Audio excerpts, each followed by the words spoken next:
One thing I've learned, if you don't hold their feet to the fire, everybody gets burned.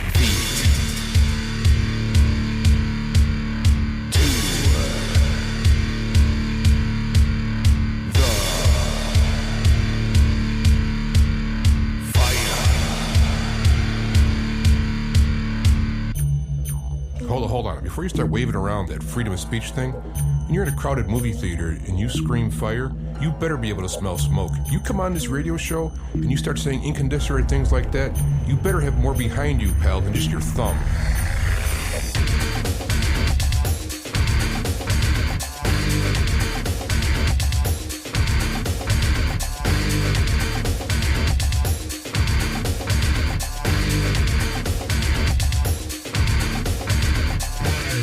I've been listening to talk radio for years, and one thing I just can't stand is when the host has to, push his way onto people, beat the callers into his way of thinking, extending his ego, or when the callers call in and say something so outrageous and the host lets it go unchallenged.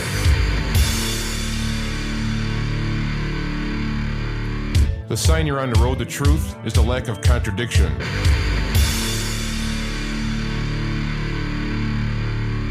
You want to find truth, you just don't simply believe somebody because of their authority or their degree, or you listen to what they say, you test it against reality, and you hold their feet to the fire.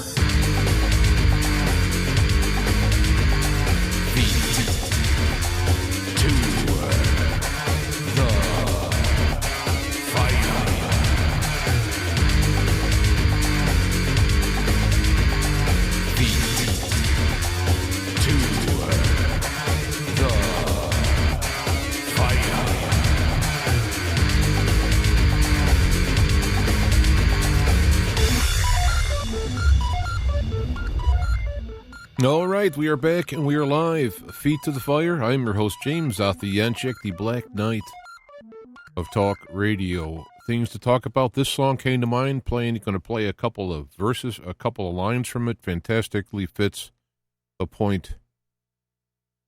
But that's nothing new for Ann McWilliams. But listen to this. I'm not angry anymore, and I'm not really sad. Still I have this puzzle in my head. Well, it's a crazy time to breathe. It's a crazy time to feel. Still I'll just sit here and receive, while this little voice, it speaks to me in the darkest of the day. Seems to say, well, you're all right, my dear, and you're all right, my friend. So I'll just sit here and contend that I'll be the one who remains, and I'll be the one to say. Any Macadacious.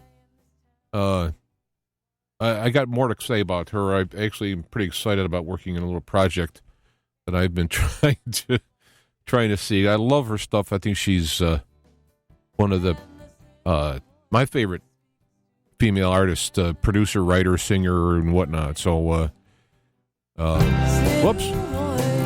See, that you snuck in there. Oh, I'm going to stop there. And so, anyway, that's what's going on. I've actually been off. I've been off for several weeks now from doing the show. The last show I did was with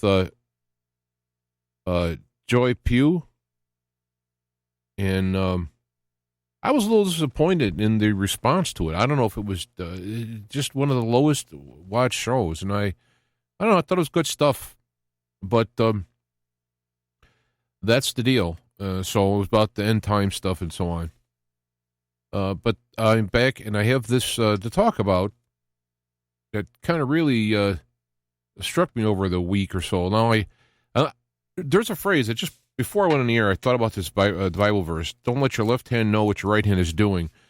And a lot of people have bantered about what does that mean and how does that apply, etc. And I what came to me was that it's got nothing to do with people who have left hands or whatever. This is just an idiom from the past. The left side is associated with evil, the right side good. Now, politically, you might agree with that or not, and that's irrelevant because I'm talking about this particular idiom. And so don't let the left side, the evil, know what the right side, the good, is doing. Now, it applies that into your own self as well. When you're working on stuff that you know is spiritually good, I mean, you're getting some guidance, you're working on this stuff, don't go out talking about it and letting it out so that the evil will know what's going on, and perhaps if they so feel like it, plan a counterattack, or even in your own self. If you're working on things or changing, some deep changes are going on in your life, don't kibitz it or whatever. Don't whatever the phrase is by bringing it up. Keep it quiet. Keep it into yourself. Keep it into action.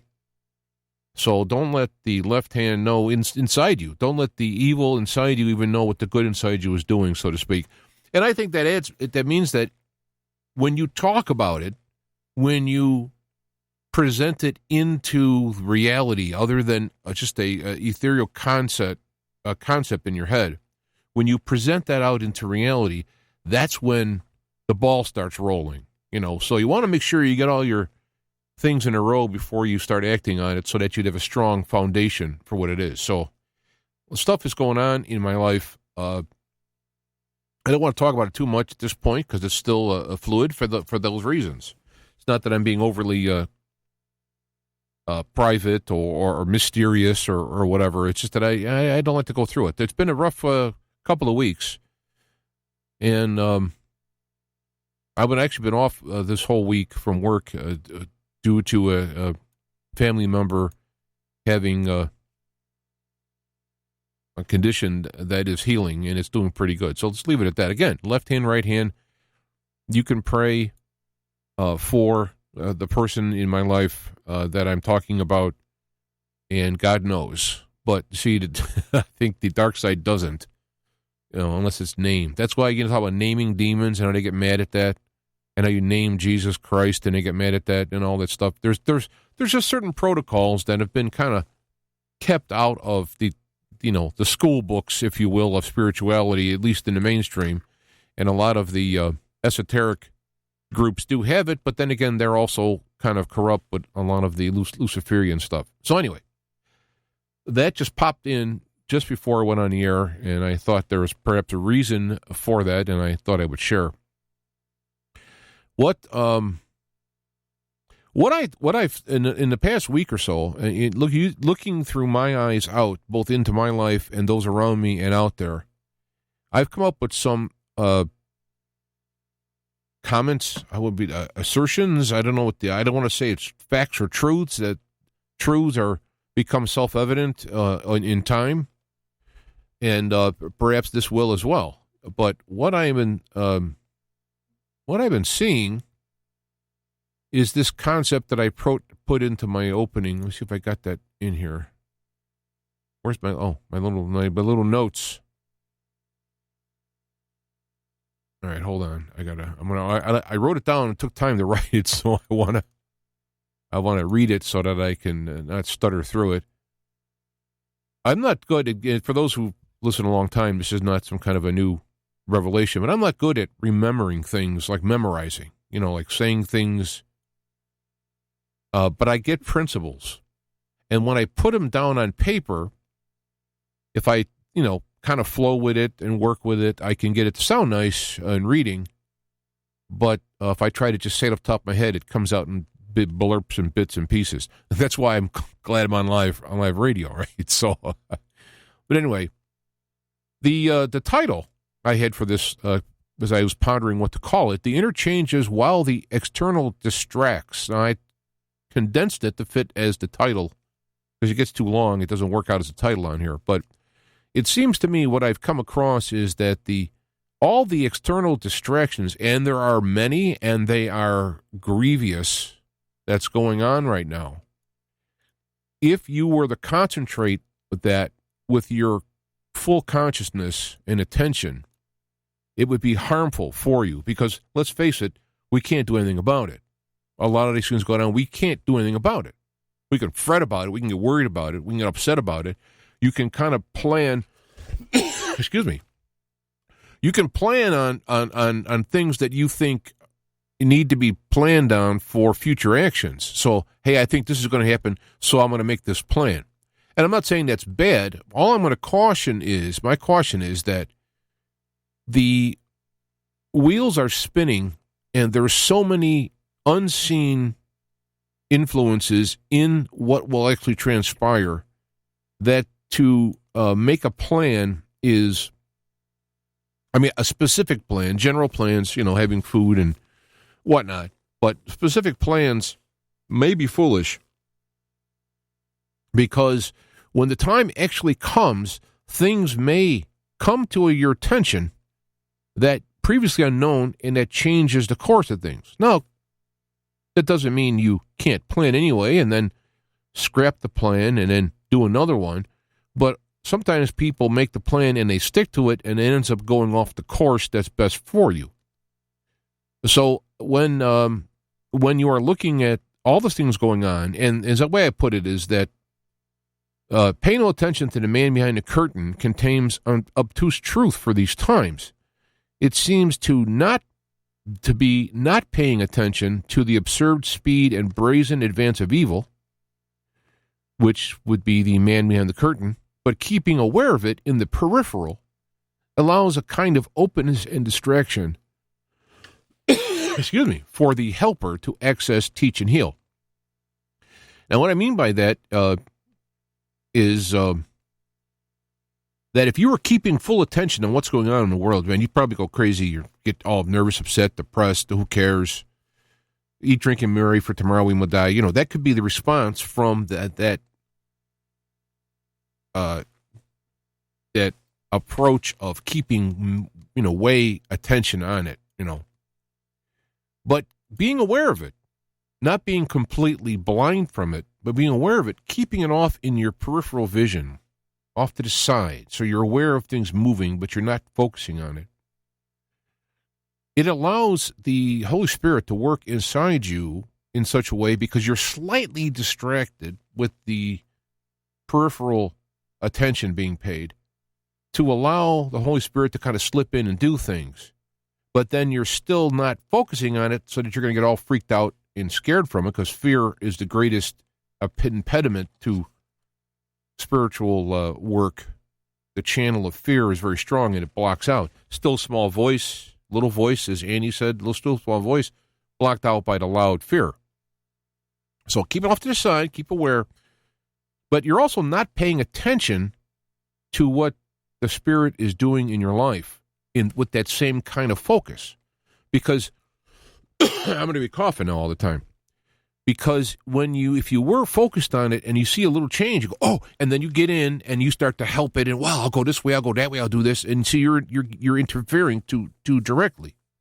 So by keeping held back a little bit and kind of just watching, be observant. You're the observer, the watcher, watching things at work as time goes on, because God is slow and subtle, but huge in what it does. What he does is you start to get a greater result and confidence in what's going on. So as the changes are going, you're noting them. You're feeling them. You're seeing them a little bit. Don't jump the gun. Don't try to analyze it too much. Just kind of go along. And then as the change becomes deeper and more three-dimensional in your life, you can start to see the point that it's going to. So you can kind of relax and go in with the ride. Now, you're going to have to do something now and again along the way, but with a proper understanding of what's being done, you can not interfere with it. You could work with it. And so I'm thinking that the distractions in the world is meant from a evil spiritual way to keep you down, depressed, and get you distracted from God working in the same workspace. It's in the same area. He's working in these areas. Can't see it because you're seeing the loud noise. So if you guys don't mind me coughing left and right here, that's fine with me. So that when you go through this, you can kind of watch and go along with it in a slightly passive but slightly active manner. I'm trying to describe a kind of a feeling, an understanding that I have that is higher than regular human emotions and knowledge. This is this concept of emotion and intellect, your left and right brain working together, creating this third thing. And that third thing can't be analyzed by one side, your right brain, I guess it is. I keep forgetting which is the analytical side. And the emotional side can't explain it either all the way. So if you end up in one of the hemispheres, you're going to kind of miss it or mess it up. So kind of pulling back, and I use that metaphor of looking in peripheral vision. Like as a truck driver for all these years, a lot of what avoiding accidents, other than perhaps divine providence, a lot of it has to do with developing your peripheral vision. So you're kind of aware of everything around you, but you're not actually looking at it.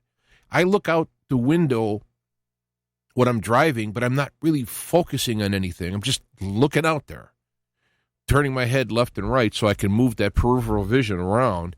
And then when I'll get a little motion in it, then my attention snaps to that location.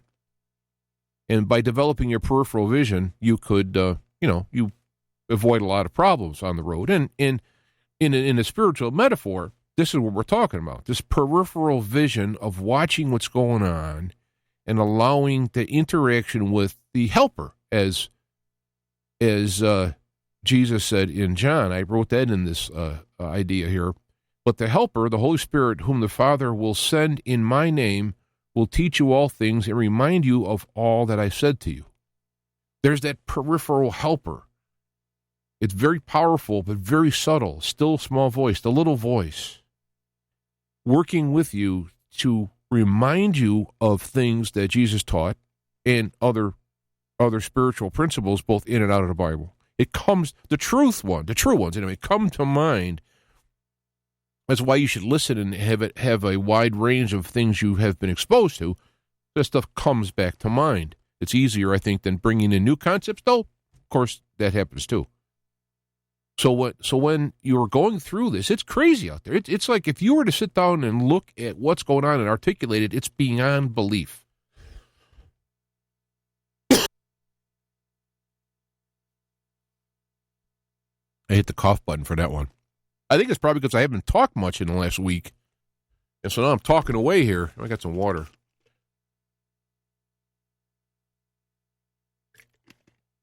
So, this is what I think in the last week or so, because I, again, hit stuff happening here, that's very important. Very, potential life altering and scary and all this stuff. And then, of course, with the world, too, going on, what's going on there. But kind of pulling back from it and, like, letting go, letting God, that's a phrase that you hear a lot. I think it's 12-step or something, but it's a good idea.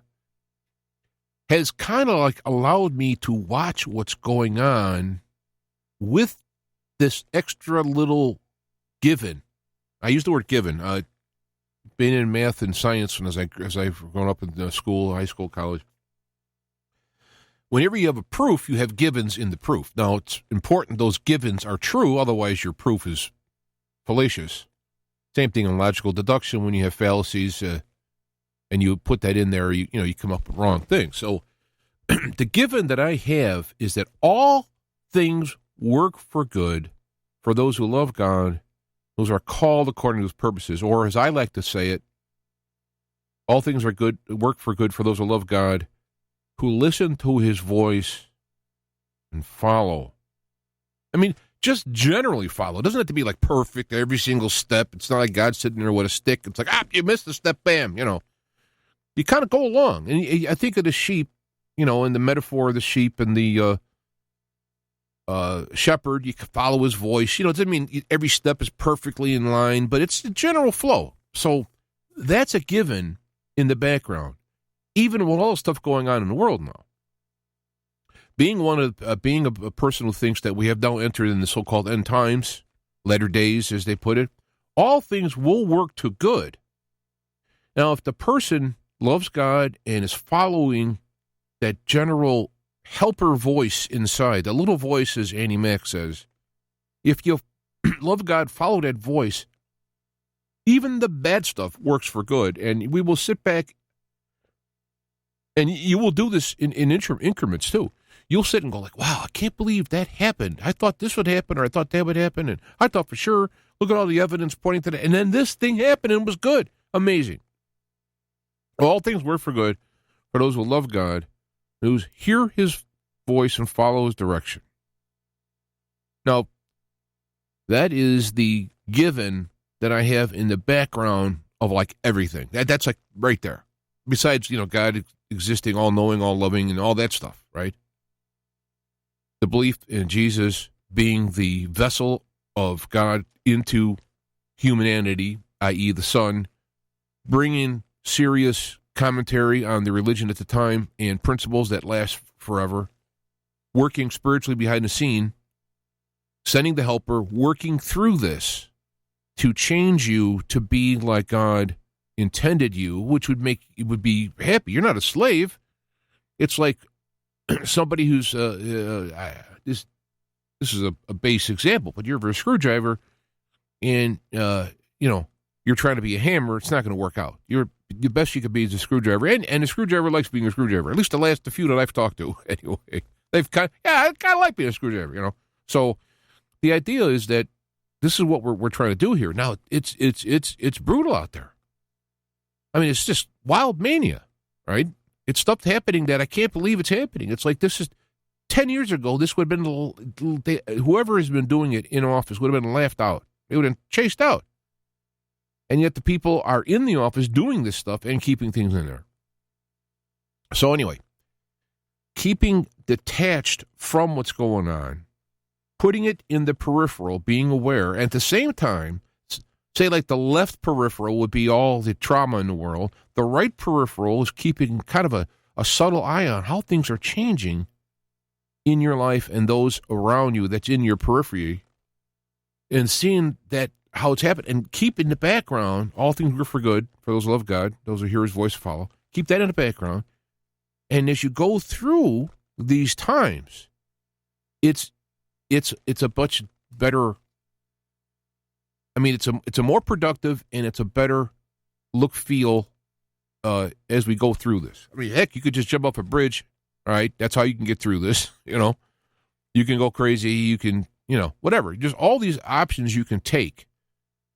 But especially in this last week, being off work, and God bless my company I'm at, they were very understanding and no problem, so that was great, right? And the health issues and stuff I was dealing with the person is apparently on the meds. They have experienced what they have interpreted was near death or possible death, and have also done some changes in their way of looking at things. So it's like, hey, why did this bad thing happen? Well, there's a lot of good that comes of it.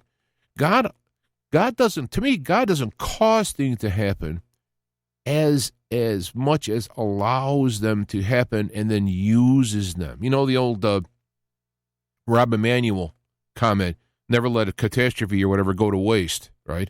Well, there's a positive spiritual truth in that whatever something happened, God allows it to happen because from it, good can come from it. My child was killed, my parents, I was raped. I mean, all these bad things, I'm not going to give some pet answer and go, it's okay. All right, there's a lot of terrible stuff on it. One of the things about being alive on this planet is that by definition, you are vulnerable to physical harm. That's just it. It's like you get your little ticket to be born on Earth, and on there it says, warning, you can get your ass kicked, okay? That's part of the being alive in 3D space, right? It's not something that it can be waived all come in here. All the people with great spiritual leaders in the past all have gotten trimming. So I mean, this is what and then innocent people as well as the guilty gets away. It's just the way how things are. It's all for a purpose, and all things will work good for those who love God, those who hear His voice and follow. That's like I don't know what to call it. It's like the overarching structure that I am advocating to go through these times with, so that I can't change 99% of it out there. But, for all practical purposes, 100% of it. But I can have an effect in my life, in my space and time, in a little circle of how I affect, or am I affected. So that's the point and focus. Now, the last few weeks, again, it's been tough, and I've done some reflections, but I've also had tremendous, growth and insight. Again, left and right hand deal. Don't want to go into details. So I'm trying to give like details without details and be inspirational without getting too specific. And I'm not trying to say platitudes or just come up with, these are like real things happening and I'm seeing, and I'm trying to share what I can, how I can, on these times, because it's bad. It's bad. I mean, one of the things that I'm looking at is, if you look at what's going on in this country, it's all over the world, but this country is like the last, as a powerful entity, it's the last stand against the globalist takeover. Now, there's plenty of globalists in the country, and I'm not saying the country doesn't have problems. But I'm saying, if you were strategically looking across the world, you would go like, all right, we got to get rid of those cowboys, and their guns. There's some mavericks, because you can't do business with them. They're not reasonable. You got to get rid of them. So this is the point, and now those people are in charge. So now they're just dismantling things left and right. And one of the things that I'm looking at is that the money system has been corrupt for many years, with the Federal Reserve, et cetera. Fractional lending and then the derivatives and all these things. It's just terrible, right? So if you're the bad guys wanting to destroy the system in the United States, which is the system of regular people working in businesses and all that, by now being in the upper echelons, well, it was a slow process with destroying the money system by sucking the wealth out of the lower up to the upper, by having everybody get in the stock market and then have it, go down, and people sell, and then the rich people buy, and then it goes up again, and you're sucking that money out of the bottom up. It's like a vacuum, right? You're doing all this stuff. This has been going on for a while. Well, now they're in charge of things, and if their goal is to destroy it, well, what do? Well, you print all kinds of digital money, and you start handing it out to each other. Eventually, when you start doing trillions and trillions and trillions, it eventually breaks, because at somewhere, somehow, sometime, people are going to not have faith in the money, and that's going to break. So it's being broken right in front of us by putting out money in goofy things and keeping it away from important things. It's just one of the many things going on. So you can worry about that and try to figure out how can you beat the system. Well, Bitcoin, people are going, Bitcoin's up to 50 grand. Of course, I sold mine many years ago, a year ago. So, but you can do Bitcoin, you got gold, silver, you have, stashing dollars in your mattress for short term. You can stack up food. You could do all these things to try and see this crash coming. And I'm not saying any of that is bad. I'm saying that all of it can be thwarted, right?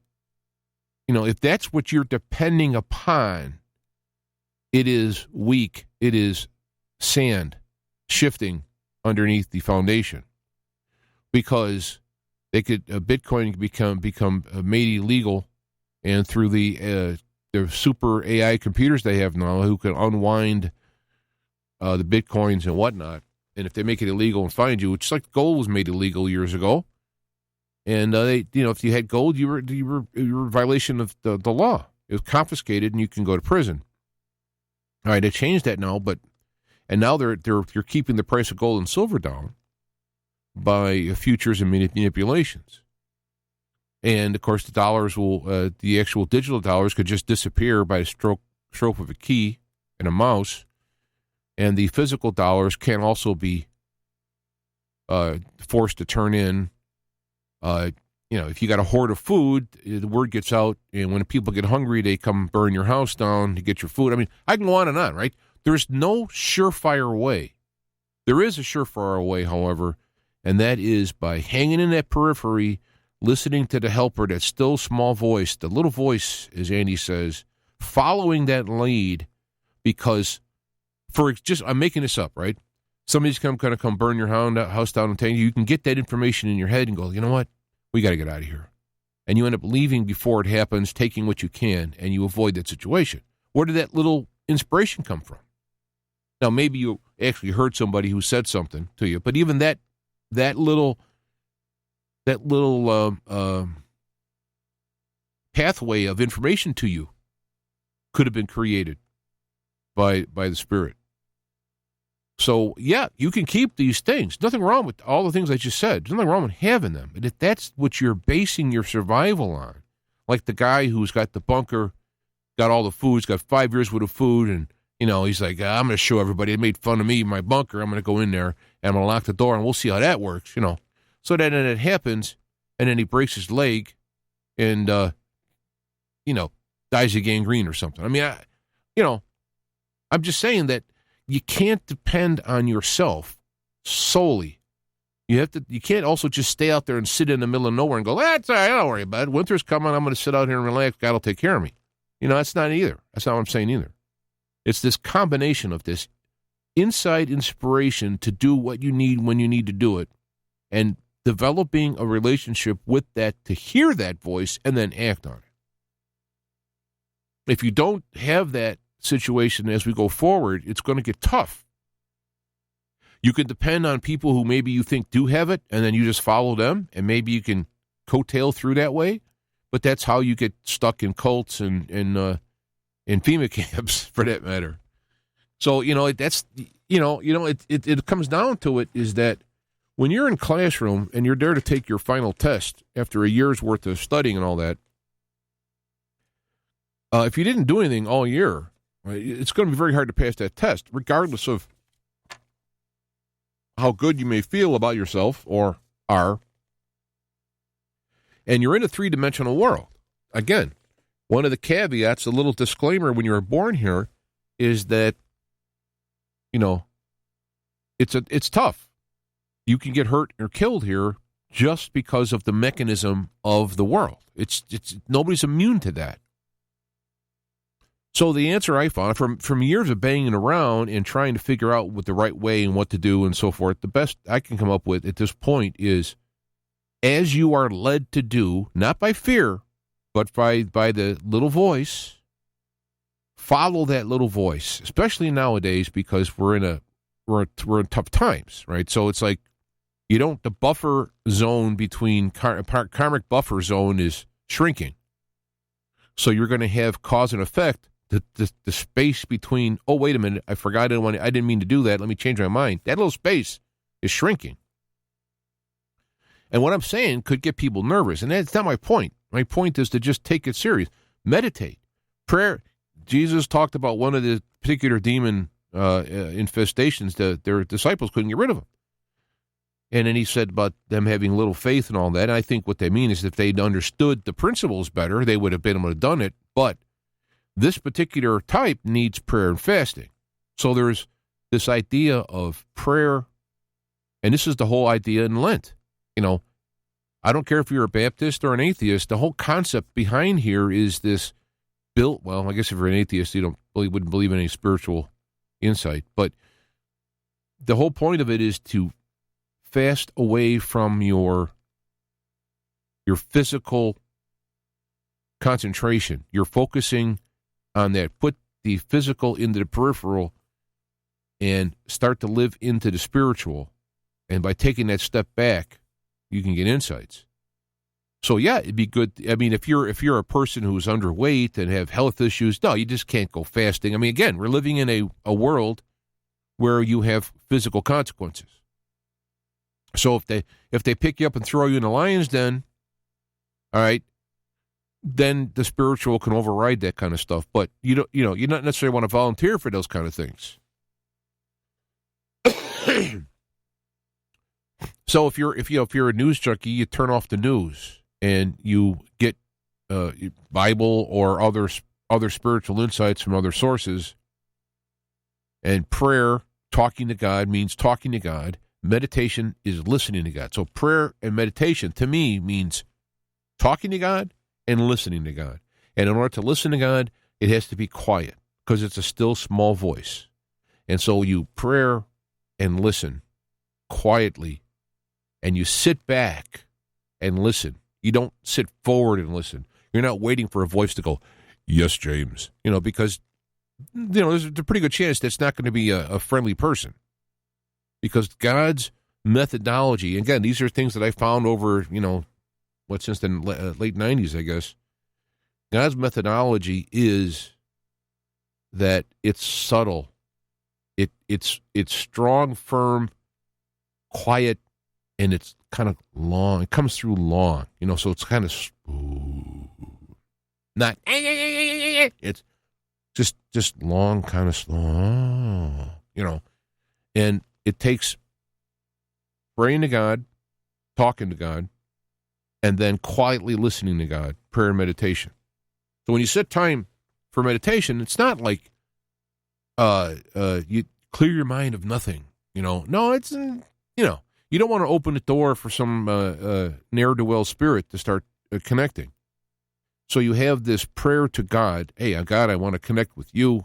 I want you to become in me. I want to be Jesus with skin on. I want to be a vessel for your inspiration. God's best access in this world is through humans.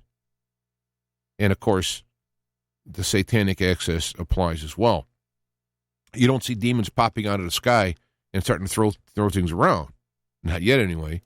They're working through people. Well, God's the same way, only God doesn't trick you, scare you, and force you into doing things. God wants to work with you and will accept you not wanting to work with him.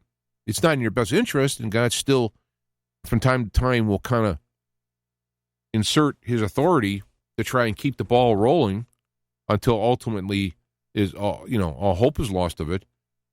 But this is what we have to be doing now, is kind of like going along with the flow, be in the world, but not of the world. Now, I've known guys for years who had this already, and I never really understood how all these things happen in their life, and they still have this joy that passes all understanding.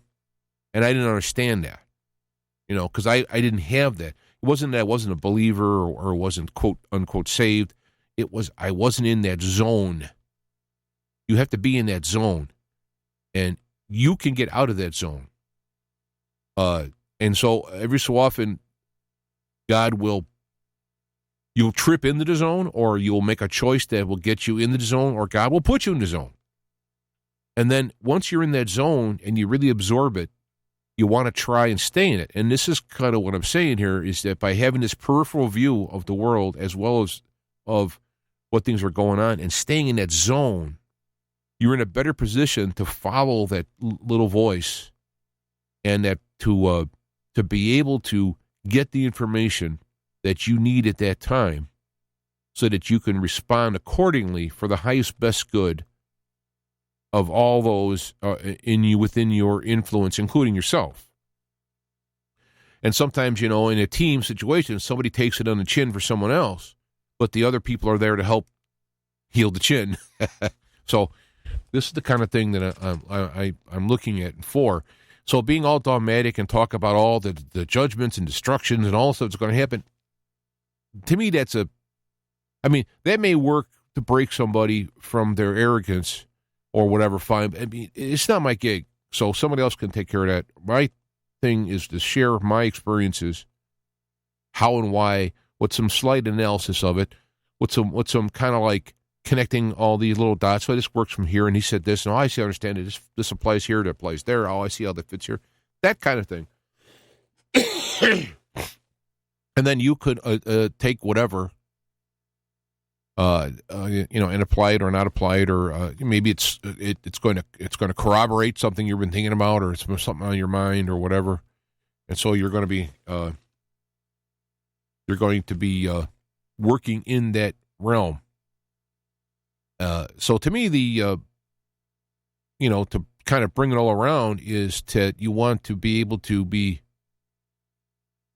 aware of what's going on peripherally. Don't get sucked into the emotional, the fear, or, you can be, overly patriotic, or we're going to go do this. And you could, I just remember Jesus telling Peter not to use the sword. Now there's a time for a sword and there's a time not to use the sword. What time will that, how would you know? Well, this is where this connection with the Spirit will be. The helper will help you know. There's a time to leave, a time to stay, a time, you want to get into the Ecclesiastes. How do you know when it's that time? That knowing comes from the inside connection with the one who knows all and knows you the best, what's best for you and all those around you in your influence, in your sphere. God knows the perfect and the best at all times. You want to plug into that. Now, he's not going to tell you what to do. He wants you to figure it out, too. But a teacher doesn't just throw, you want to learn how to use a tool. They don't give you the tool and say, hey, there you go, have at it. There's going to be guidance along the way, and this is what God does. So, to quote from John 14:26 again, but the helper, the Holy Spirit,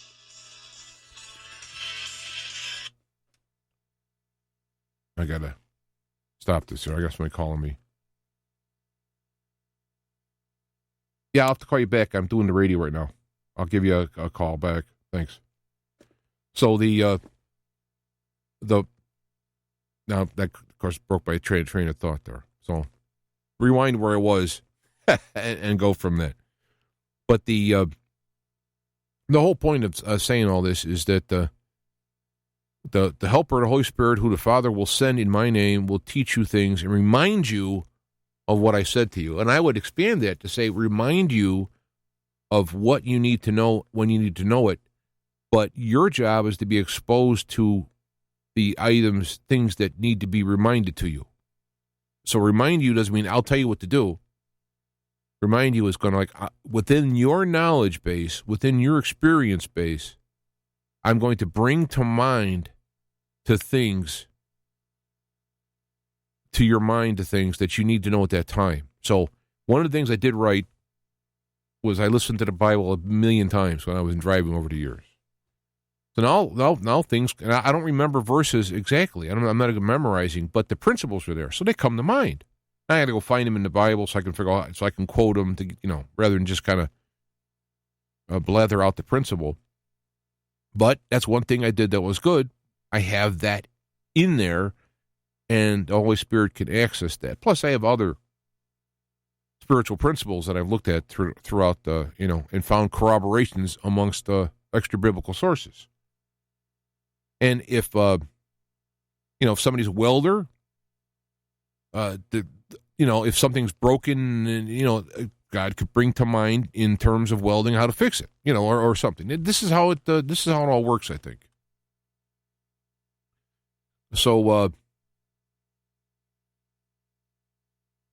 I learned a lot in this last couple of weeks, and one of the biggest things I learned was this detachment from the high drama and put it off over to the side. Be aware of it in your peripheral. And also in your peripheral, observe your own self in the peripheral. Like you're on the other side. And sit back from it. Take a step back from it and prayer, fast, and meditate to get the guidance how to move forward. Because it's going to work a lot. You're going to need the quick help of doing this. It's going to be something that's going to be, a reaction. Somebody who practiced playing baseball, when the ball is hit, their body reacts. They know how to go, do what they got to do to catch the ball or whatever the best thing is. They're not going like, well, what should I do? I don't know. Should I watch TV? No, I don't watch TV. Should I go to the store? No, I go to the store. Oh, I think I should go get that ball. It's built in there, right? This is why Paul talks about, instead of being an athlete and submitting your body so you can run fastest or jump the highest, that's fine. You're getting a physical training. But the goal would be that you want to take your physical concepts and develop them to be used as needed by God giving this information coming back through the helper. So I think I will end it there so I don't start stammering. I think I got the point across. And I do say at the end, let me say, I want to encourage people to go to gab.com and get an account there. It's free. It is, to me, the best place. The guy who runs it, Torba, the guy who runs it, is a Christian. He's for free speech. I mean, if you're like a Satanist and you want to talk about Satan, you can do it because we're in the United States and it's free speech. However, it's a Christian principle board, so you're not going to get necessarily a lot of support on it. But the point being is that free speech, free to not listen. And this is what he's built it on. And I'm going to be doing video now and uploading it to Gab TV. It's really the go-to place for freedom and be responsible for your own things. You can't put illegal stuff up there, but you can, you could say whatever you'd like, and people could just not listen, or people can listen. It's really good. Gab.com. Really recommend going into that area. I'm also personally segueing into Linux for my telecommunication and setting things up to do that. I'm not an expert in it, so I'm not going to be teaching it, but I will say, if you're on Gab or on Facebook, I'm still there for now. I'll be passing along information that I am learning about it so that we can segue over to this to avoid the tech companies crunching down on you and limiting the freedoms beyond imagination what they are doing now. So, gab.com. If you're going to hear the hype about it's Nazis are there, white supremacists, well, those people may be there. I've only had a couple of experiences with them. I just simply block them. They'll never see me. I'll never see them again. End of story. Which is what we do, which is the way to do it. It's just an excuse, the whole thing with the white supremacist, Nazi, all that, just an excuse to be able to oppress people they don't like politically and just blame them for things that's not true. Anyway, I'll leave it at that. It's F, the number 2F is my thing at Gab. I also have a Feet to the Fire group, which you can find just by searching Feet to the Fire radio, I believe. You'll find it. That's free. Everything's free to join. You can donate money to them. You can get a pro account, which allows some privileges, but for the most part, it's for people who want to throw in some money to help it, and which I recommend as well. So, okay. Got to go. And just remember, AnnMcWilliams.net. I'll leave it at that.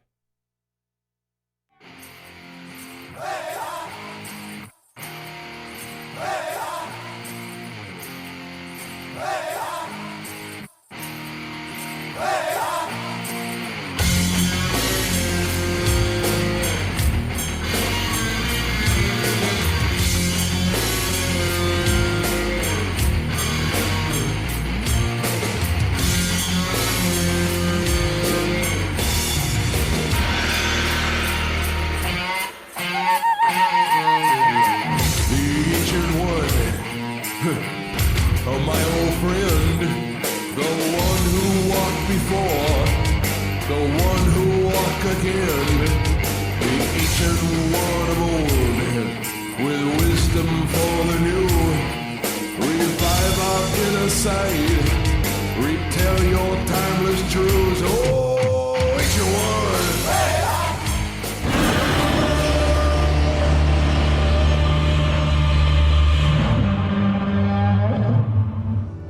Feet to Fire is a production of IPS Media Works on the OnSync Radio network of stations.